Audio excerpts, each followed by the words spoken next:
तो फिर मेरी बदमाशी का बात कोई सलीका है, कोई तरीका है। और तुमको तो खिड़की से क्या झांक रही थी रात को 1 बजे, क्या झांक? और मैं चांद तारे देख रही थी, चांद तारे। तो जब चांद तारे दिखाई देने लगे, और आज 15 साल हो गए शादी को, अब चांद तारे तुझे देखने, अब खिड़की खोल के बेचारे ने देख लिए तो तुम्हें गुस्सा, नहीं देखे दरवाजे बंद कर दे तो फिर मर नहीं रही है, तो अंदर गुटकी में बैठी, तू भी मर रही साली, मुझे भी मार रही है, तो भी प्रहार। जहां अहम ब्रह्मास्म शब्द कह रहा है वहां शंकराचार्य बिल्कुल सही बोल रहा है। वो कह रहा है मेरे जीवन की न्यूनता रही, शंकराचार्य कह रहा है, इसलिए न्यूनता रही कि मैं समझ नहीं पाया। कोई जरूर नहीं शंकराचार्य सब कुछ समझ ही बैठा हो, कोई जरूर नहीं कि हमारे पिताजी बहुत महान ज्ञानी हो, हमारे पिताजी में कमियां हो सकती हैं, और अगर पुत्र है तो साफ कह सकते ये मेरे पिताजी में कमी थी, ये मेरे पिताजी में विशेषता थी, ये क्षमता है। मेरे पिताजी शराबी थे, ये उनकी न्यूनता थी, कमजोरी थी, मगर बहुत दयावान थे, ये उनकी विशेषता थी। दोनों पक्ष सामने रखने वाला ज्ञानी बन सकता है। और हम कहेंगे नहीं मेरे पिताजी के बारे में शराबी तो मैं कह नहीं सकता, बस दयावान थे, उससे स्पष्ट नहीं हो सकता। शंकराचार्य ने कहा इसलिए अगर आप महावीर को देखेंगे तो स्त्रीण दिखाई देंगे, तुम सोचोगे कि क्या साला आदमी है, बहुत ढीला ढाला आदमी है। ईसा मसीह कह रहे हैं कि तुम अगर एक गाल पे चांटा मारे तो दूसरा गाल उसके सामने कर दो। अगर बुद्ध कह रहे हैं कि अगर तुम्हें कोई गाली दे तो गाली को लो ही मत, जब तुम कोई चीज लोगे ही नहीं तो तुम्हारे पास रहेगी नहीं। एक गांव में गए और गांव वालों ने बुद्ध को गालियां दी, 15 मिनट गालियां दी, उनके कोई विकार नहीं हुआ। उसने कहा अच्छा आप गालियां दे चुके पूरी, तो मैं अगले गांव जाऊं। उसने कमाल है, आप वापिस जवाब नहीं देते, हमने आपको इतनी गालियां दी कुछ बोलते नहीं। उनका मैंने ली नहीं, आपने दी, आपके पास। जब कोई चीज आप देंगे और मैं लूंगा ही नहीं तो मेरे पास कहां से आएगी? ये तो आपने दी और आपके पास रही। आप कोई कपड़ा दे, कोई धान दे, कोई वस्त्र दे, कोई शास्त्र दे, और मैं नहीं लूंगा तो किसके पास रहेगी? तो हमारे पास रहेगी। तो आपने गाली दी, मैंने तो ली नहीं, आप अपनी जाने। और हम सोच रहे साला ये क्या बुद्ध साला कैसा है, ये तो साला सब औरतों को बिगाड़ कर रख देगा, सत्यानाश कर देगा। अरे ताकत होनी चाहिए, गाली के जवाब गाली से, वो एक गाली का 4 गालियां दे, मर्द के बच्चे हैं साला।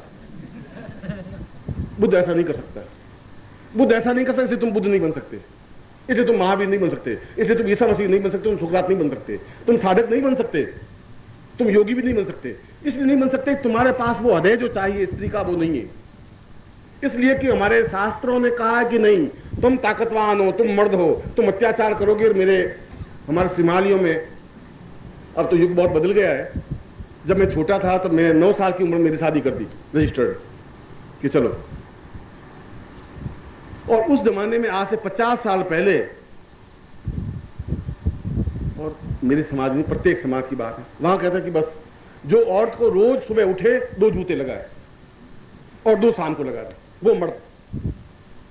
और मुझे मेरे काका जी कहते हैं कि साला तू इंजड़ा है, साला कुछ नहीं करता। अरे 2 जूते नहीं लगा सकता, किशन लाल ने लगाए कितना मर्द, हेमराज ने लगाए कितना मर्द, उसने लगाए, और तू साला कुछ नहीं कर सकता। और मुझे कसमसाहट होती है, मैं कैसे नहीं लगा सकता, सब लगा सकते हैं तो औरत को तो लगा ही सकते। हमारी परंपरा ऐसी बन गई, एक विडंबना ऐसी बन गई, हमारे जीवन की न्यूनता ये बन गई, ये हमारी क्षुद्रता है, ये हमारी कमी है। कमजोर आदमी गाली देता है, कमजोर आदमी क्रोध करता है। जो कमजोर होगा वो किसी को फटकारेगा, निंदा करेगा, अपमान करेगा, निंदा कुछ करेगा। क्षमतावान धैर्यवान ऐसा नहीं कर सकता। इसे शंकराचार्य ने श्लोक में कहा है कि ये सारा गुण, कल मैंने आपको प्रवचन में समझाया कि ये जितने सुख और दुख, जो अनुभूतियां तुम्हारी सुख और दुख की अनुभूतियां हैं कि हाय बहुत गर्मी है, गुरुजी साला 2-2 घंटे प्रवचन करते हैं, इस गर्मी में मर रहे हैं, ये दुख शरीर की अनुभूति तुम्हारी, मन की अनुभूति तो है। गर्मी अगर लगेगी तो शरीर को लगेगी, सर्दी लगेगी तो शरीर को लगेगी। तुम्हारा दुख की अनुभूति होगी तो शरीर को होगी, सुख की अनुभूति होगी तो शरीर को होगी। तुम्हारे पास 5 लाख रुपए होंगे तो शरीर को एक अनुभूति हुई, बस। तुम्हारे 5 लाख होने और अगले साल तुमने कपट किया 6 लाख हो गए तो फर्क तुम्हारी जिंदगी में कुछ नहीं पड़ा। वो उतने बैंक में जाकर के जमा हो गए या ब्लैक मनी जमा हो गए। तुम्हारे पास 5 लाख में और 6 लाख में डिफरेंस कुछ नहीं आया। कपड़े उतने ही 4 के 4 पहन रहे हो, रोटियां वही 2 की 2 खा रहे हो, मक्खन फिर भी तुम नहीं खा सकते, डायबिटीज तुम्हें, ब्लड प्रेशर है, मगर एक सुख की अनुभूति है कि अब हमारे पास 6 लाख हो गए, बस। और अगर तुम मरो तो नोटों का कफन तुम्हारे ऊपर डाला नहीं जाएगा। किसी आज तक किसी व्यक्ति ने राजाओं के शरीर पर भी नोटों का 100 का नोटों का कफन बना करके नहीं सिरा, भाई इतने बहुत पैसा कमाया है इस नोटों का कफन डालें, वैसा नहीं डाल सके। हम केवल अपने ही भ्रम में दूसरों को किस प्रकार से क्या कहें इसी चिंतन में रहे। एक सेल टैक्स ऑफिसर, कहां गए, तुमसे एक सेल टैक्स ऑफिसर किसी के बही खाते जांच कर रहा था। यमदूत तो हैं, भारतवर्ष में ये सशरीर जिंदा है। आप लोगों में से कई लोगों ने उनके दर्शन किए होंगे, नहीं करें तो कर सकते हैं।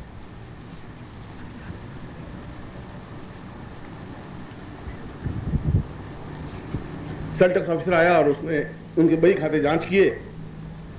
बही खाते जांच करते करते करते लास्ट पन्ने पर पहुंचा तो उसने लिखा कि 3000 के बिस्किट लाकर के कुत्ते को खिलाए। उसने कहा, बहुत बदमाश, 3000 के बिस्कुट कुत्ते को खिलाए? तुम मुझे फ्रॉड कर सकते हो, तुम मुझे छल करते हो साले। बिस्कुट को खिलाए जाते हैं, कुत्ते को खिलाए जाते हैं, और तुम्हारे कुत्ते ने 3000 के बिस्कुट खाए, क्या है? उनका साहब, अब इस कुत्ते की जगह आपका नाम लिखता तो आपकी बदनामी होती, मेरी भी बदनामी होती। अब भाई खाता मैं क्या लिखता हूँ, आपको 3000 रुपये तो दिए, अब मैं क्या करता और क्या करता हूँ, लिखना पड़ा। अब आपको तो मैं ये कुत्ता सब काट लेता हूँ, आपका नाम लिख देता हूँ, जैसा आप खुश हो वैसा करने को तैयार। आदमी व्यवस्था है, मजबूरी है, क्या कर सकता है। इसलिए वो कह रहे अहम ब्रह्मास्मि।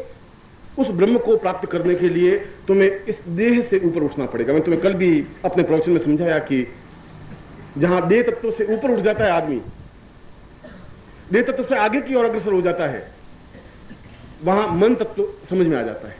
देह और मन में डिफरेंस इतना ही है। और मन के माध्यम से जहां मन है वहां स्त्रैण है, जहां मन है वहां दया है, वहां प्रेम है, वहां करुणा है, वहां स्नेह है, वहां अटैचमेंट है, वहां अस्तित्व है। और अस्तित्व है वहां हृदय पक्ष है। तुम में वे गुण हो, पुरुष में अगर वे गुण आते हैं तो महापुरुष बन जाता है, बुद्ध बन जाता है, महावीर बन जाता है, ईसा मसीह बन जाता है, सुकरात बन जाता है, शंकराचार्य बन जाता है। मगर यदि स्त्री में पुरुष के गुण आ जाएं तो चंडिका बन जाती है। पूर्ण दर्शन करने हो जगदम्बा के, यहां करो या घर में करो, एक जैसी। बोल साले आप, अब तुम सोचो जगदम्बा में उसमें क्या फर्क पड़ा। पुरुष के गुण स्त्री में नहीं आने चाहिए और आते हैं। अधिकतर पुरुषों के गुण स्त्रियों में ही है। मेरा अनुभव तो ऐसा ही रहा है। जिनके घर में शादी हुई उसमें पुरुष के गुण आने शुरू हुए, 2-3 साल बाद तो उसमें पूर्ण पुरुष के गुण आ जाते हैं। इसलिए शंकराचार्य जो कह रहा है कि मन की चिंतन पर विचार करने से साधना पक्ष प्रबल होता है। मन के चिंतन पर, देह तत्व पर नहीं। ये जितनी भोग है, जितनी विषय वासनाएं हैं, जितनी कमियां हैं, जितनी हमारी न्यूनताएं हैं, ये जो कुछ है बस अब देह तत्व पर ही है। देह तत्व से जिस दिन परे हट जाएंगे हम। कल भी मैंने बुद्ध का एक उदाहरण देकर तुम्हें समझाया कि जिस क्षण आदमी सोच लेता है कि मृत्यु तो मेरी है ही, 14 दिन बाद मेरी मृत्यु है, जिस क्षण ये सोच लेता है फिर वो कुछ गलतियां नहीं करता।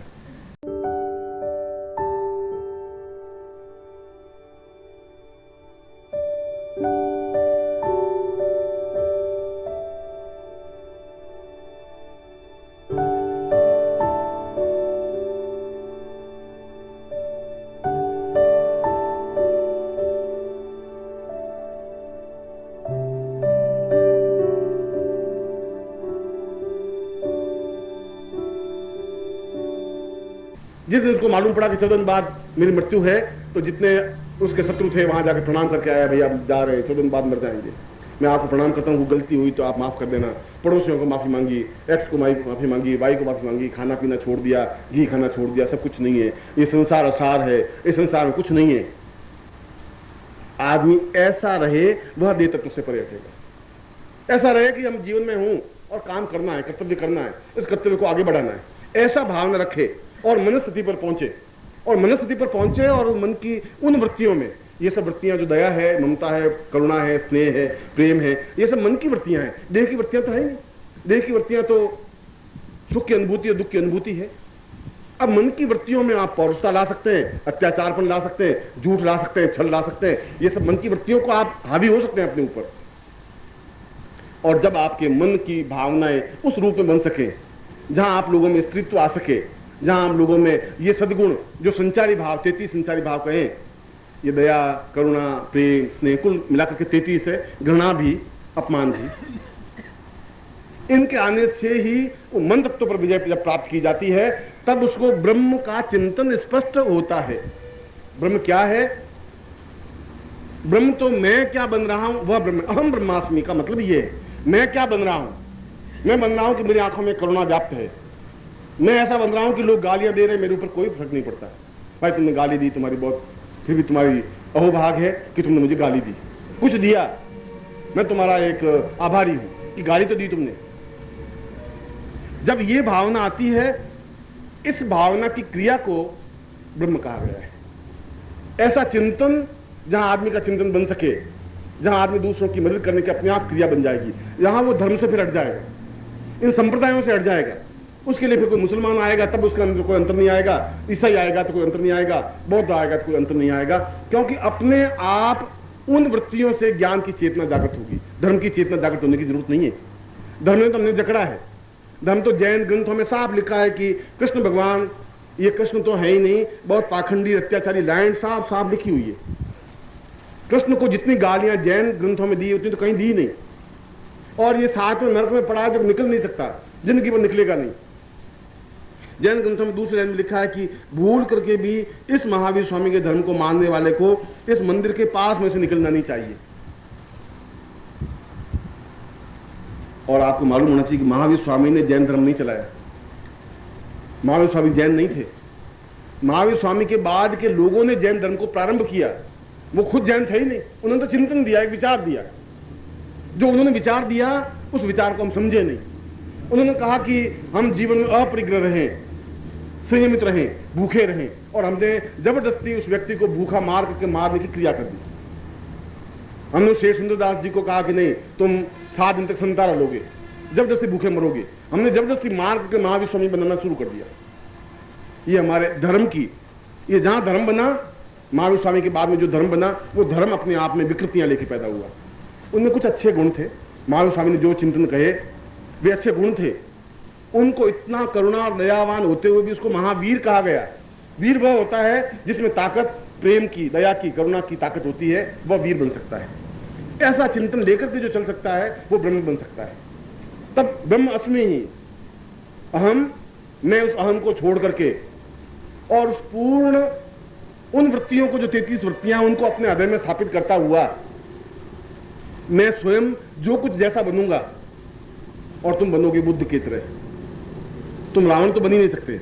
जब तुम्हें अंदर प्रेम का जागरण होगा तब तुम रावण नहीं बन सकते। रावण बनने के लिए बिल्कुल एक दूसरा गर्भ चाहिए। प्रत्येक माँ रावण जैसा गर्भ नहीं धारण कर सकती। प्रत्येक माँ रावण को पैदा नहीं कर सकती। प्रत्येक माँ कंस को भी पैदा नहीं कर सकती। एक लुलपुंज को पैदा कर सकती है, एक छोटे मोटे क्षुद्र जीव को तो पैदा कर सकती है। रावण को पैदा करने के लिए बहुत फोर्स चाहिए, ताकत चाहिए माँ को। बुद्ध को पैदा करने के लिए भी माँ को बहुत ताकत चाहिए। ऐसा गर्भ अपने आप में बहुत क्षमतावान होना चाहिए, जिसकी खुद की कोई तपस्या हो, आधार हो, बेस हो। और तपस्या शब्द बना है केवल गुरु के चिंतनों को अपने आप में उतारने की क्रिया से। तपहम सपूर्वा सा तपस्या है। जो उनके चिंतनों को अपने आप में उतार सके वह तपस्या है, वह तप है।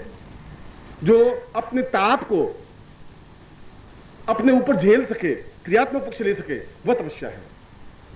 ऐसा गर्भ जहां आज से केवल 3000 वर्ष पहले जो 21 महीने का गर्भ धारण कर सकती थी मां, 21 महीने में संतान पैदा हो सकती थी, और अपने आप में एक परिपक्व, एक ज्ञानी, एक चिंतक, एक अद्वितीय। मुझे बहुत आश्चर्य होता है कि उस समय वशिष्ठ और विश्वामित्र के टाइम में जितने बालक पैदा हुए, वशिष्ठ बने, कोई विश्वामित्र बने, कोई गर्ग बने, कोई उद्दालक बने, कोई अत्रि बने, कोई कणाद बने, पुलस्त्य बने, उसके बाद परंपराएं लुप्त हो गई। क्या कारण हो गया? इसलिए कारण लुप्त हो गया कि नारीत्व में पुरुषत्व आ गया। वो एक पायलट तो बन सकी, वो युद्ध में भाग लेने वाली तो बन सकी, वो कंप्यूटर में काम करने वाली बन सकी, वो व्यापार करने वाली तो बन सकी, स्त्रीत्व समाप्त कर दिया। जो पुरुषों के संपर्क में आई, उसका जो एक क्षमा भाव था, एक कारुण्य भाव था, वो खत्म हो गया।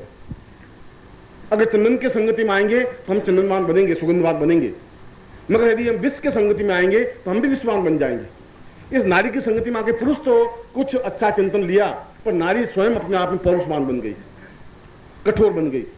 यदि आप जो एनसीसी में भाग लेने वाली लड़कियां हैं, शादी करने के बाद यदि आपको उसकी चाल देखें तो कालिदास ने जो कुछ चाल लिखा है वो तो चाल है ही नहीं।